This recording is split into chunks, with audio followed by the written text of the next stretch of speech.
Well, hello, folks out there in YouTube land. Got a big show lined up for you. Let's get right on into it. All right. Yesterday sucked. It really, really sucked. That's right, it sucks. Yep, it couldn't have sucked much more. It was really crappy, and it was hard to watch because the dadgum penalties were just ridiculous. And look, we lost the game. That's all there is to it. And the question is, now what? We'll go over that. We're also going to talk about the AP rankings that have been announced, which is, there's some good news in there. There is a silver lining in these clouds. Now, obviously, it was a very difficult place to play. SAMFORD Stadium was extremely loud. And we'll look at the penalties, but there was so many false start penalties that just totally creaked us, where we were moving the ball, we'd get down the red zone, and then all of a sudden we'd get 3 false starts in a row, and it'd be 1st and 20 or 1st and 15 instead of 1st and 10, and that's really hard for our offense against that defense. You know, they're loaded with 5 stars, and they're very athletic, and you can't keep giving them 5 yards, 5 yards. And the crowd noise was really significant, and it's what it's like playing at Neyland, I guess. And that's been working in our favor in a couple of big games, but this game it worked against us, and it couldn't have worked much more against us, really. You look at the stats of this 27-13 game. Hendon Hooker was 23 of 33, 195 yards, 1 interception. That's his worst game that he's had all year. Stetson Bennett was rock solid, 17 for 25, 252 with 2 touchdowns, no interceptions. So he had a great game. And he was able to stand back there and had time, and Hendon Hooker had a ton of pressure on him. We ran the ball for 94 yards. They only ran the ball for 130. So our defense handled the rush pretty darn well. That was what I was expecting and hoping. By looking at that number, I would have thought we'd have been heavily in the game. But the reality is we live and die with offense, and we just didn't score any points. You know, 13 points was not going to be enough. We needed at least 30, and I really felt like we needed high 30s to win this game. And look, had this game been at Neyland Stadium, it's probably a very different game. And now, granted, we still could have lost at Neyland, but it would have been a very tight game because we would have scored points. We wouldn't have had all those stupid penalties. And the reality is Hendon Hooker needs to be able to change plays. When he goes up and he sees where the defense is lined up and he says, okay, I've got a play that's called and we're going right into the teeth of that defense, he needs to change that play. Well, when you've got 95,000 people screaming and you're trying to change the play, you can't. And so you end up with a false start, or it's just havoc, or you just go ahead with the play that's not the right one for the defense that's set up. So it made it extremely difficult. You know, when we're at Neyland or we're away where it's not so loud, he can just change the play. It's not a problem. But not so much with that many people screaming. And you can see here penalties 9 for 55. All those were pretty much false starts. I think there was one 15-yard penalty, but 8 of them were false starts, I believe. And that just killed our momentum so many times. It was unreal. And look, I know Vol Nation is out there not feeling so good. They're probably a little bit depressed, kind of like this. We will never swing again.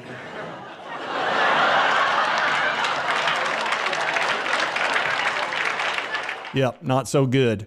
But you know what? Let's look at something positive. Let's see where we're rated. Let's see what our ranking is. All right, here we are, and this is really good. We're 5th. Now understand, Ohio State and Michigan still have to play. So one of those teams will get a loss. And we're sitting here as the highest rated 1-loss team, which we should be because our resume is great. We've had a tough schedule. We have played the 2 toughest teams in the country, which is Georgia and Alabama, and also LSU, which is well into the top 10. So we've played 3 of the toughest teams in the country. Ohio State's played nobody. Michigan's played pretty much nobody.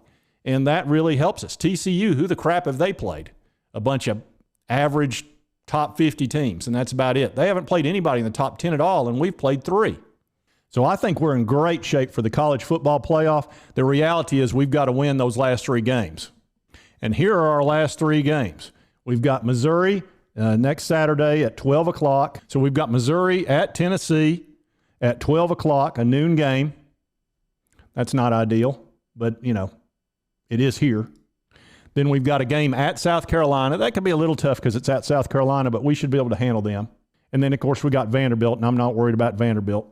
So when I sit here and I look at this schedule, I think Vols fans should be feeling like this. Now are the Foxes out to lunch! And look, next week we'll be home, so we're not going to be dealing with all those crazy false start penalties. And Hendon Hooker will be able to communicate with his team, and I think we'll get back to scoring. And our defense has been rock solid against the rush, and Missouri's going to try to run on us. They'll try to throw it too, and they'll probably have some success throwing the ball, but I think we can handle Mizzou. And then after that, like I say, South Carolina and Vanderbilt. So if we just take care of business, I think we'll be in the college football playoff.